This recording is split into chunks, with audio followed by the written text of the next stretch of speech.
Okay, we're going to talk in this section about where we're going to put our fingers around the instrument here and how we're going to strap this saxophone around our neck.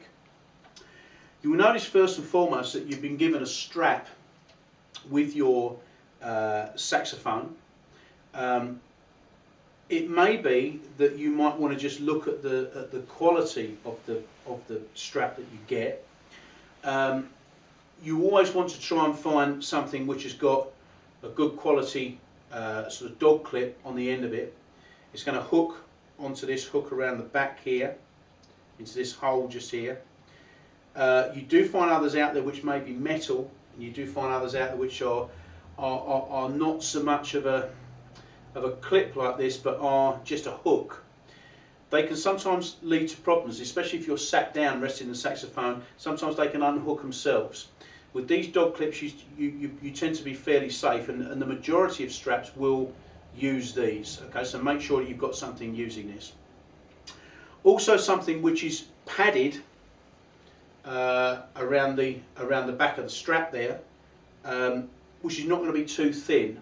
There are lots and lots of different types out there, but something which is going to protect your neck muscles, because you do need to think about your posture with what we're going to talk about here, how you hold the saxophone.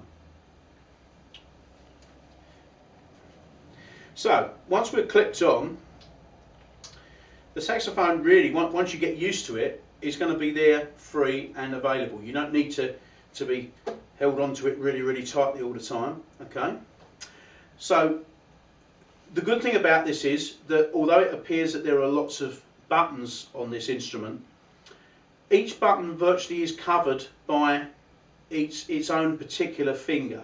Okay, so your hands don't move around the instrument too much. They tend to stay where they are, and they only move within their own vicinity. Okay, they don't move around. This hand, for example, doesn't come down here. This hand, for example, doesn't come up here. So, as you're holding the saxophone, and it doesn't matter whether you're right or left-handed, there is no difference here. Okay, so if you're a left hooker, you do exactly the same as what we will do if we're going to be right-handed.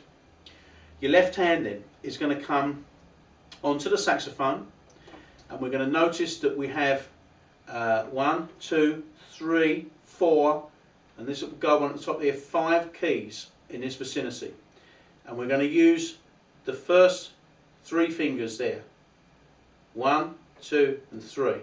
So I'm pressing down the 2nd, the 4th and the 5th key. I'm not touching the little fella in here, and I'm not touching the one right at the top. On certain saxophones you may find that this key here, the gold key on my saxophone here, may well also look like this. It may be a pearl key.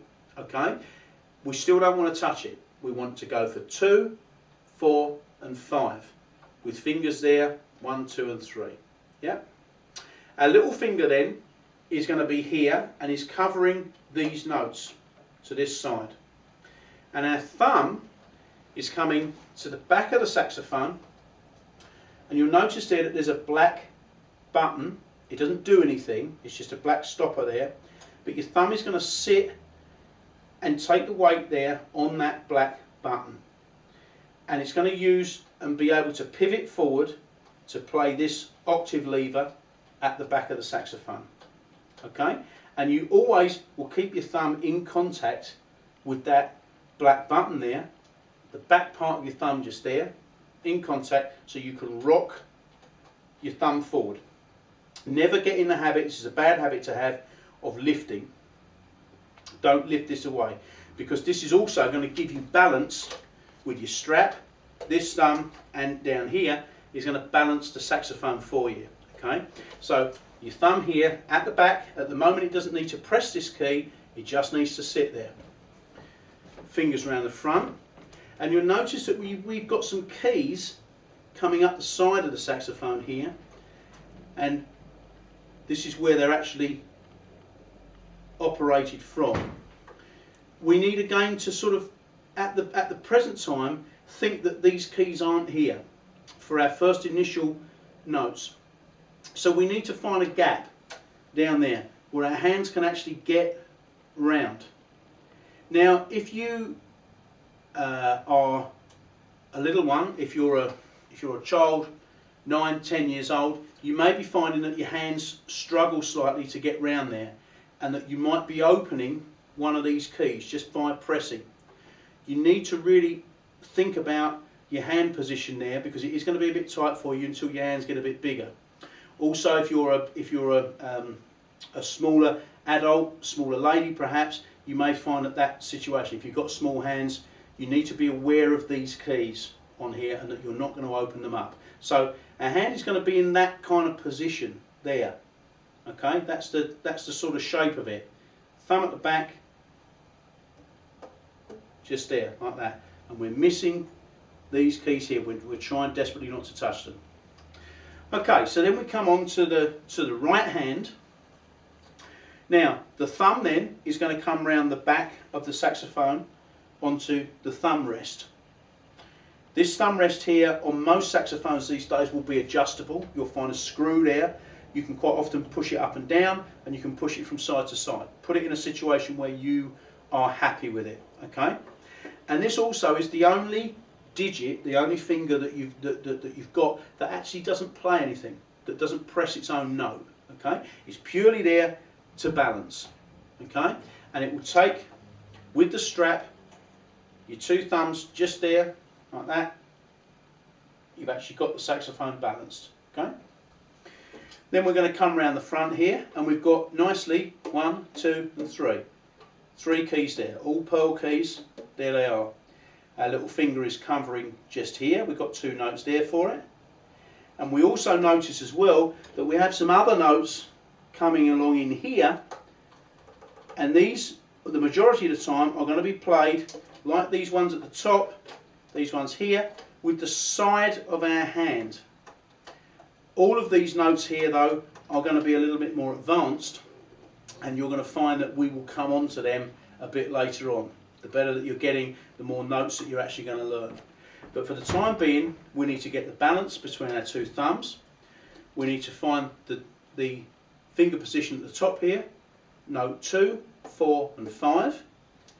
1, 2 and 3 just there. And our little finger just covering. And at the moment, that will give you the majority of notes that you want on the saxophone, virtually for you almost to complete up to a grade 1. So we're going to be using those for the foreseeable future. That's how it is. Make sure finally that your strap, which is adjustable, is not too low there, because you don't want to be putting into the saxophone like that. Okay, and is not too high. You don't want it up here. All right. The optimum position for it is going to be that it's just, you can bring the saxophone there to your bottom lip, and it's actually ready to play. Okay. You will find that as you progress, that you will become more comfortable around the instrument. Certainly if you are a beginner at this particular moment in time, you've got this very alien object strapped around your neck. You don't quite know what to do with it. You don't know whether to play with it or wrestle with it or do whatever with it. Okay, but what you do need to do is you need to start feeling comfortable around it. You need to be able to handle it and realise that it isn't going to go anywhere. Okay, the strap on your dog clip here has got it. Everything's fine. Relax. One of the common faults that you'll find is people tensing up, squeezing their hands like this, and then pressing things open, which will then vent the notes out and they won't sound quite right. Okay, so just be careful of that. Relax down. Make sure your back is nice and straight, your neck's nice and straight, and that's an optimum position for you to be playing in with your fingers covering the right notes.